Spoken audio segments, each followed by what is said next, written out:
Ladies and gentlemen, welcome back to another Black Ops 6 news video. So today we're going to be diving deep into everything we know, expect, and can speculate about for Season 6. The very last major update for Black Ops 6 before we transition over to Black Ops 7. Now, this one's going to be a huge one, not only because it's the send-off for Black Ops 6, but also because it ties into the Haunting event, crossovers, new weapons, and potentially even a super Easter egg for zombies. So there's a lot to unpack. If you find this breakdown useful at any point, then do me a favor, hit that like button and subscribe if you're new to help us on the road to 50,000 subscribers. Also, feel free to drop your thoughts in the comments down below. I'll be going through them and replying to as many as possible. But before we dive into the chaos of Call of Duty scheduling, weapons, and leaks, a quick shout out to the sponsor of today's video. This video is brought to you by Mitch Cactus, the biggest and most reliable service provider in the Call of Duty space. Whether you're looking to unlock Black Ops 6's mastery camos like Dark Matter, Abyss, or Nebula, or you're just trying to prestige faster, then Mitch Cactus has you covered. They don't use mods, glitches, or unlock tools, so you know it's 100% safe and legit. And with over 10,000 verified reviews on Trustpilot, their reputation speaks for itself. Browse through their website and you'll find plenty of discounted bundles, services, and exclusive operator unlocks. Then if you use my code HYPNO, you'll get an extra discount on your order. Link will be down in the description, check them out, and big thank you again to Mitch Cactus for sponsoring this video.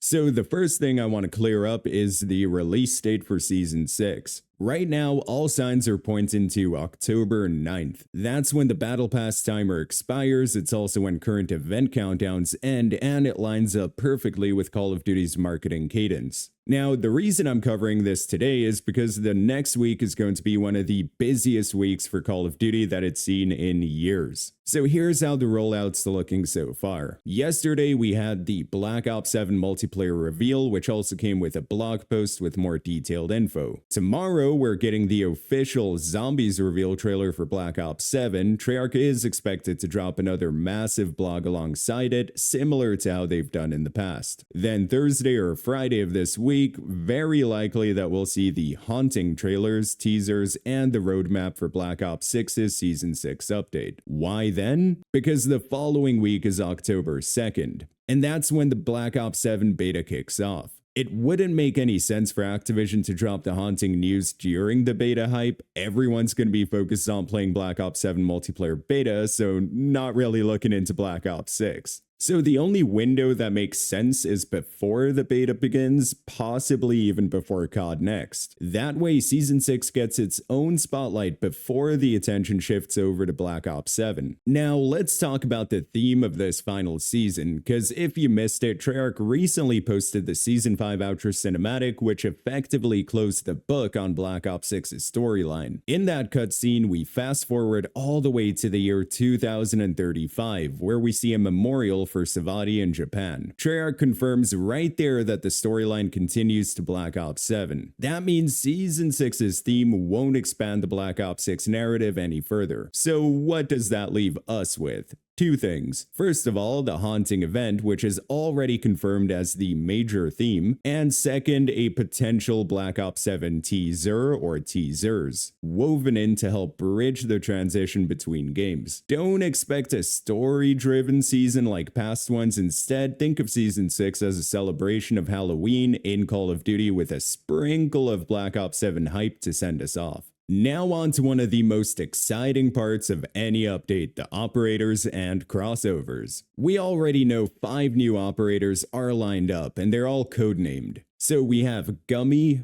Petring, Milk, Caramel, and Dark. These names do sound weird, but remember, they're just placeholders. Historically, the codename often hints at the actual operator. And since this is the Haunting season, every single one of these is almost guaranteed to be a crossover. Let's run through some of the possibilities. Imagine Tier 1 of the Battle Pass being the modern Pennywise, and Tier 100 being the classic version from the original films. Dark could refer to like the Black Phone 2.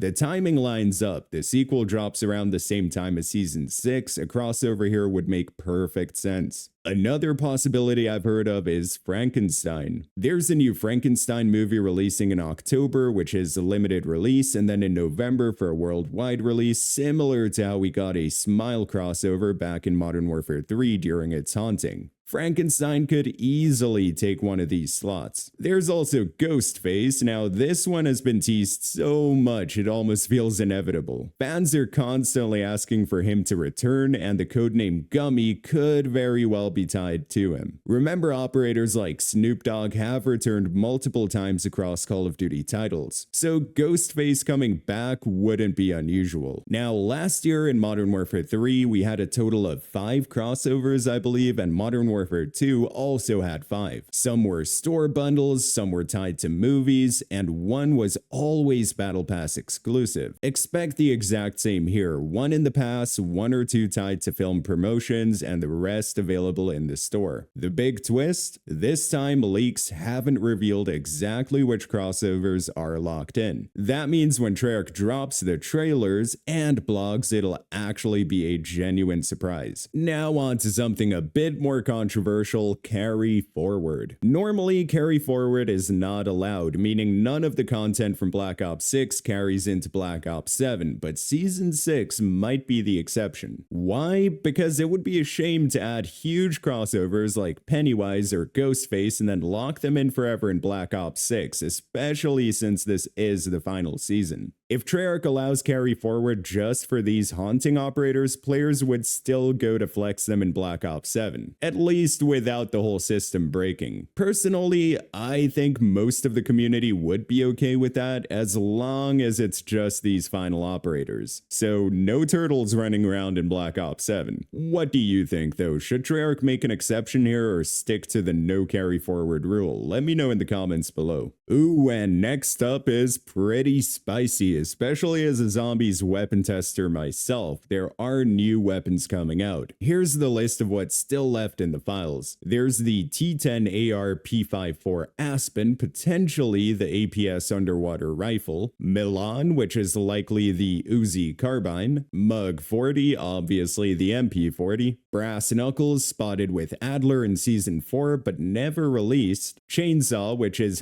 highly likely as a Halloween melee weapon. The MP40 is the big question mark. It's such a classic weapon that Treyarch might have to save for Black Ops 7. Well, mainly since there's no Carry Forward, right? If they dropped it in Black Ops 6, you'd only get to use it for a month before moving on to Black Ops 7.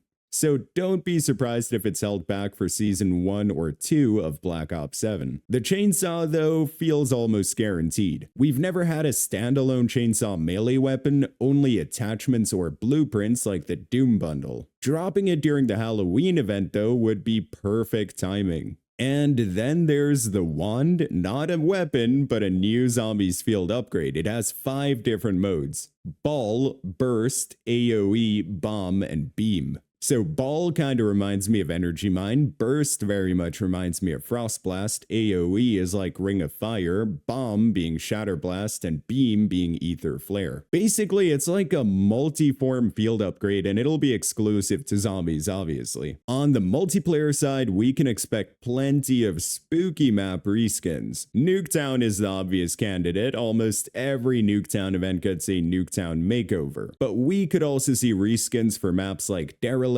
or Payback, nighttime versions, haunted decorations, ghostly effects, you get the idea. Last year, Shipment had 6 different variations during the haunting, so expect multiple options again this year. As for new maps, there are a few original and remake candidates still sitting in the files. Launch was supposed to release during Black Ops 6's cycle. Yemen was also spotted, though that one is now rumored to be saved for Black Ops 7's launch. We might get at least one of these dropped into Season 6, but don't hold your breath for both. Every year, the haunting brings new rewards, and Season 6 should be no different. Expect camos, likely animated, weapon blueprints tied to the Halloween theme, operator skins through challenges or bundles. One big possibility this time is an event pass. Normally, these are saved for reloaded updates, but since Season 6 doesn't have reloaded, Treyarch might just use that here. If If so, one of the crossover operators could be unlockable through this pass instead of the standard battle pass or store. It might feel a bit greedy to stack both a battle pass and event pass, but Activision has definitely done similar things before. Overall, I expect at least 3 events across the season. That's usually the number Call of Duty lands on for big seasonal updates. And last but not least, let's talk about zombies, and this is where things get super exciting. The community has been buzzing about a potential super Easter egg, and when asked, developers didn't give a yes or no answer, which is exactly what they said before Call of Duty Cold War dropped its final Easter egg in the last update. That makes me think we'll see the same pattern here. A massive quest added in Season 6 with a big reward. Speculations for rewards include a Richtofen operator skin, a unique Pack-a-Punch camo, or other exclusive cosmetics. On top of that, expect map reskins like Liberty Falls with a Halloween twist, pumpkin-headed zombies, spooky decorations, maybe even nighttime versions, whimsical gobblegums or themed upgrades as well, new LTMs to keep gameplay fresh throughout the season, and of course the brand new wand field upgrade we mentioned earlier. It's the final zombies update of Black Ops 6, and Treyarch usually likes to go out with a bang. I'd be shocked if they didn't deliver something special here. So that's the complete breakdown of everything we know and can speculate about for Season 6 of Black Ops 6. From the hectic marketing schedule to the operators and crossovers to the weapons, multiplayer, and Warzone changes, and the zombie side of everything. This is the last and final update for Black Ops 6, and honestly, I think it has the potential to be the best. The haunting events rarely disappoint, and if Treyarch really goes all in, this could be one of the perfect send-offs before Black Ops 7 takes over. Now, there's a few things I want to hear from you guys in the comments. Which operator crossover are you most excited about? Pennywise, Ghostface, Frankenstein? What weapons are you hoping to make the cut? And do you think Treyarch should allow Carry Forward just this once for Season 6 content? Drop your thoughts down below. I'll be going through the comments and featuring some of the best ones in my next video. That's going to be it for me. Thank you all for watching this video. I really hope you enjoyed it. If you did, then be sure to smack that like button and subscribe to help us on the road to 50,000 subscribers. I hope you all have a wonderful day or night wherever in the world you are. And as always, goodbye.